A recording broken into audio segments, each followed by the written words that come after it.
የአባይ ዩቲዩብ ቤተሰቦች ነው ያለው። እግዚአብሔር ይመስገን። ዛሬ ይዤላችሁ የመጣሁት ከዛ እስከ ጂ ያሉ ፊደላትን አቆጣጠር ነው ማለት ነው። እነዚህን አብረን እናያለን። አብራችሁ ቆዩ። እንዲሁም በውስጥ መስመር መማማር የምትፈልጉ ካላችሁ ከስር ባለው ስልክ በኢሞ በቴሌግራም እንዲሁም በዋትሳፕ እያስተማረን እንገኛለን። እንግዲህ በአሁኑ ሰዓት በአሁኑ ዘመን ትምህርት በጣም አስፈላጊ ነው ብዬ አስባለሁ። ግዴታ ነውም ብዬ አስባለሁ። ምክንያቱም ለስራም ሆነ ለተለያዩ የህይወታችን ክፍሎች ላይ ትምህርት አስፈላጊ ነው እና ይሄን ምኞታችሁን ይሄን ሀሳባችሁን የማንበብ የመጻፍ የወደፊት ህልማችሁን ለማሳካት ኑ ተማሩ እንላለን። እኛ አባይ ቲዩቦች እንግዲህ በታማኝነት እንዲሁም ልምድ ባላቸው አስተማሪዎች እናስተምራለን። ኑ ተማሩ እንላለን። እሺ አሁን ወደ ትምህርታችን መሄድ እንችላለን። ከዛ ጀምረን ነው ማለት ነው የምናየው። እሺ አብረን እንቁጠር። የመጀመሪያዋ ፊደል እንደምታዩት ማነች? ዘና የዘ ቤተሰብ ናቸው ማለት ነው። እነዚህን አብረን እናያለን። እሺ ዘ አብራችሁ ቁጠሩ ልክ እንደተለመደው ማለት ነው። ከቻላችሁ እየጻፋችሁ ተከታተሉኝ። ዘ ዙ ዚ ዛ አራተኛ ፊደል በግራ በኩል እንደምታዩት እግሯ አጭር ናት።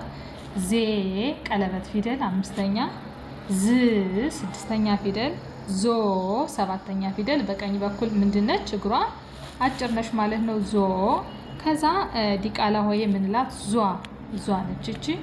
እችን ዟን ስንጽፍ ደግሞ እንደምታዩት ከዛ ነው አይደለ? ዛን አራተኛ ፊደሉን ወስደን ነው የጻፍናት። በዚህ መልኩ ይጻፋል ማለት ነው። ዟ እንለዋለን።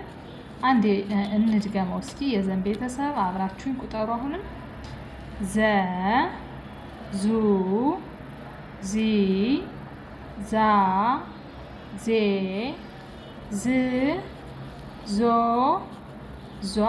በጣም ጥሩ፣ በጣም አሪፍ። ቀጥለን ወደ ዠ ቤተሰብ እንሄዳለን። አሁንም አብረን እንቁጠር፣ አብራችሁ ቁጠሩ። እሺ እንግዲህ ዠና የዠ ቤተሰብ እንደምታዩት ይሄ ማለት ነው። ይሄ አዲስ ተማሪዎች ስጽፉ ምንድነው ዘን ማወቅ ነው። እሺ ዘን በደንብ መጻፍ ከቻላችሁ ዠ ቀላል ነው ማለት ነው። እንደምታዩት ልዩነቱ ትንሽ ነው። እዚህ ጋር አሁን ዠን ስንጽፍ ምንድነው ዘን እንጽፍና ጎንና ጎኗ ላይ ምን ማድረግ ነው? ቅጥያ ማድረግ ነው ማለት ነው። ስለዚህ እንዳትለፉ ለማለት ነው። ማለት ከዚህ ጋር የዘን ቤተሰብ በደንብ ካወቃችሁ የዠ ቀላል ነው።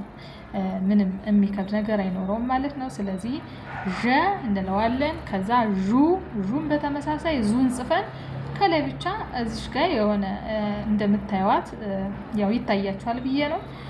ከላይ በኩል የምናረጋት የተወሰነ ቅጥያ አለች እንጂ ዘን መጻፍ ነው ማለት ነው። ከዛ የተወሰነ ቅጥያ ስናረግ ዠ ይሆንልናል ማለት ነው። ስለዚህ በዚህ መልኩ ቀለል አድርጋችሁ መጻፍ ነው።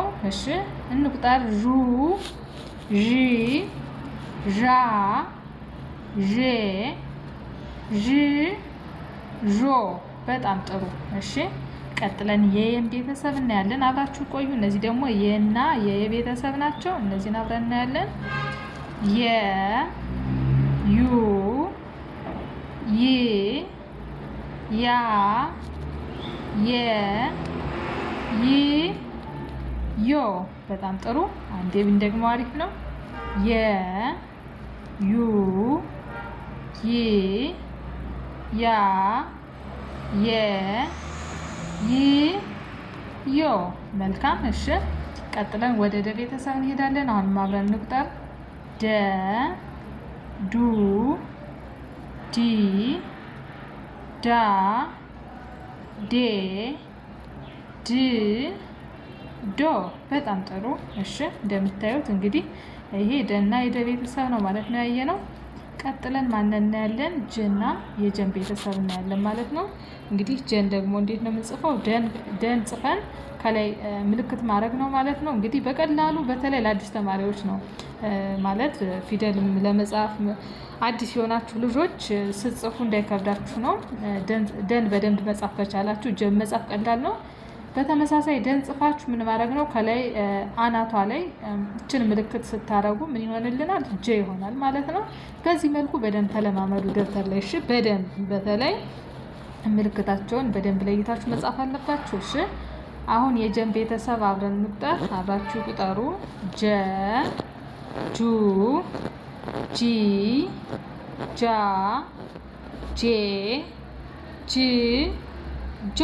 በጣም አሪፍ። እንግዲህ እንደምታዩት አብዛኛው ተመሳሳይ ነው። አሁን ደ ጀ ዱ ስንል ምልክታቸው ለምሳሌ የደ ምንም አይነት ከጎኑ ምልክት የላትም። የጀም ጎኗ ላይ ምንም ምልክት የላትም። ዱን እዚህ ጋር ዱ በቀኝ በኩል ምልክት አላት። ጁን ስጽፉ አላት አይደለ? ስለዚህ ሁለተኛ ፊደሎች ማለት ሶስተኛ ፊደሎች ደግሞ እግራቸው ላይ አሁንም አላት። ስለዚህ እነዚህን እንደምታዩት አራተኛ ፊደል ላይ ደግሞ እችኛዋን በግራ በኩል አጭር ናት፣ እችኛዋን በግራ በኩል አጭር ናት ማለት ነው። ማየት ትችላላችሁ እዚህ ጋር። አምስተኛ ፊደል ስንሄድ እዚህ ጋርም ቀለበት አላት። ዴ ጀም በተመሳሳይ ቀለበት አላት ማለት ነው። ስድስተኛ ፊደል ስንሄድ ድ ላይ በላይ በኩል ምልክት አላት። ጅ ላይም አሁንም ምልክት አላት ማለት ነው። ይመሳሰላሉ። ከዛ ዶ ላይ ስንሄድ ሰባተኛ ፊደል ደግሞ በቀኝ በኩል እግሯ አጭር ናት አይደል? እንደምታዩት ዶ ጆም በተመሳሳይ በቀኝ በኩል እግሯ አጭር ናት ማለት ነው። ስለዚህ በቀላሉ በምልክት መያዝ ትችላላችሁ። በደንብ ከቻላችሁ ደግሞ እየጻፋችሁ ቢሆን የተሻለ ነው ማለት ነው። እሺ አሁን አንዴ ከዘ ጀምሮ ፊደሎቹን መቁጠር ይኖርብናል ማለት ነው። አሁን በትክክል አብራችሁን ቁጠሩ። እሺ ዘ ዙ ዚ ዛ ዜ ዝ ዞ ዟ። በጣም ጥሩ። ቀጥለን ወደ ዠ ቤተሰብ እንሄዳለን። ዠ ዡ ዢ ዣ ዤ ዥ ዦ። እሺ እዚህ ጋር ግን አንድ ማብራሪያ ልስጣችሁ። ዘና ዠ ላይ ማለት ነው። ዘ ላይ አሁንም ጎኗ ጋር ምንም አይነት ቅጥያ የለውም። ዠ ላይ የለውም። ሁለተኛ ፊደል ላይ ስንሄድ በብዛት በጎን በኩል ይሄ በቀኝ ሆኖ በጎን በኩል ነው ምልክታቸው አብዛኛው ፊደሎች ሁለተኛ ፊደሎች ብታዩ። አሁን ዙ ላይም እንደዚህ ነው። ዡ ላይም መሀል ላይ በቀኝ በኩል ምልክት አላት። እዚህ ጋም ሶስተኛ ፊደል እዚህ እግሯ ጋር በቀኝ በኩል አላት።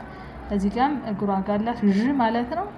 ከዛ ወደ አራተኛ ፊደል ስንሄድ አራተኛ ፊደል በብዛት በግራ በኩል እግራቸው ያጥራል ብያቸዋለሁ። ዛም አጭር ነው፣ ዣም አጭር ነው። ከዛ አምስተኛ ፊደል ዜ ቀለበት ናት። ዥም በተመሳሳይ ቀለበት ናት እግሯ ላይ። ዥ በተመሳሳይ በዚህ መልኩ ይጻፋል። ዝ እዚህ ጋር ዥም እንደዚህ ይሆናል። ከዛ ዞ ሰባተኛ ፊደል በቀኝ በኩል እግሩ ያጥራል። ዦም በተመሳሳይ እግሩ ያጥራል ማለት ነው በቀኝ በኩል። ስለዚህ እንዳልኳችሁ በምልክት መያዙ አሪፍ ነው። ቀለበት ለምሳሌ ቀለበት ፊደል አምስተኛ ፊደል በብዛት ቀለበት ፊደል ናቸው። አራተኛ ፊደሎች ደግሞ ምንድን ናቸው? በግራ በኩል እግራቸው አጭር ነው። ሰባተኛ ፊደሎች ደግሞ በቀኝ በኩል ምንድን ነው? እግራቸው አጭር ነው። ከዛ ዲቃላ ወይም ውስብስብ ስጽፉ ደግሞ አራተኛ ፊደልን ወስዳችሁ በብዛት ምን ማድረግ ነው? እግሯ ላይ እግራቸው ላይ ማድረግ ነው ማለት ነው ቅጥያ። ስለዚህ በዚህ መልኩ ብትይዙ ለእናንተ ይቀላችኋል ማለት ነው። እሺ ቀጥለን የየን ቤተሰብ አላየንም።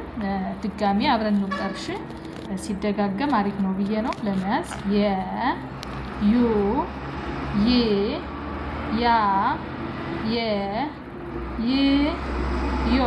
እሺ ቀጥለን ወደ ደ ቤተሰብ እንሄዳለን። ደ ዱ ዲ ዳ ዴ ድ ዶ። እሺ በጣም ጥሩ። ወደ ጀ እንሄዳለን። ጀ ጁ ጂ ጃ ጄ ጂ ጆ። እሺ እንግዲህ ለዛሬ ይዤላችሁ የመጣሁት ከዛ እስከ ጀ ያሉ ፊደላት እነዚህ ናቸው። እነዚህን ድጋሜ ብቻችሁን ደግሞ በደንብ አጥኗቸው፣ እየጻፋችሁ አንብቧቸው። ነገ ደግሞ ሌሎች ያላየናቸውን ፊደሎች እናያለን፣ እናነባለን ማለት ነው አብረን። ስለተከታተላችሁኝ በጣም አመሰግናለሁ። በያላችሁበት ሰላም ሆኑልኝ።